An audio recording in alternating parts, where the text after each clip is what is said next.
नमस्कार दर्शक बंधु मु कविराज श्री संतोष कुमार साहू आपण को किसी आयुर्वेदीय उपचार विषय कहूँ। विशेषकर आजिकल शिशु माने खाद्य व्यवहार करुँच जहाँकि कुरकुरी मिठा जातीय खाद्य चॉकलेट विभिन्न प्रकार अखाद्य व्यवहार करने द्वारा कृमि समस्या देखा दे था। माँ मैंने पिला शरीर पर सारा परिवार मध्य चिंतित रुहति। कृमि आज्ञा एमती गोटे जिनिस जहाद्वारा कि पिला को दुर्बल कर दे था, मानसिक स्थिति में प्रभाव पड़ता है, पिलार स्मरण शक्ति लोप पाई था। तेणु कृमि समस्या आज्ञा गोटे मुख्य समस्या हो पड़ी आजकल। तेणु यार निराकरण मु आज्ञा गोटे सुंदर टिप्स आपन को जनाऊँगी। टिप्स टी है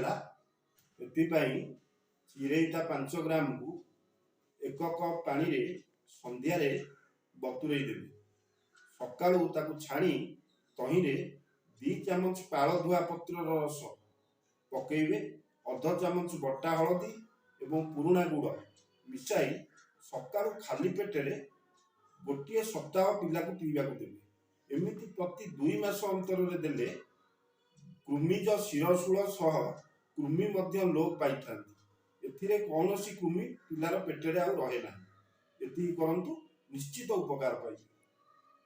आज भिडियोटी ये रखुची। आपणकर जोगाजोग करने को चाहते तले दि जाइथिबा नंबर रे जोगाजोग करंतु। लाइक शेयर एवं सब्सक्राइब करने को भूलिए नहीं। आगामी भिडियोटी केउ विषय रे आनिबा आपण कमेंट रे निश्चित लिखि जणाइबे। नमस्कार।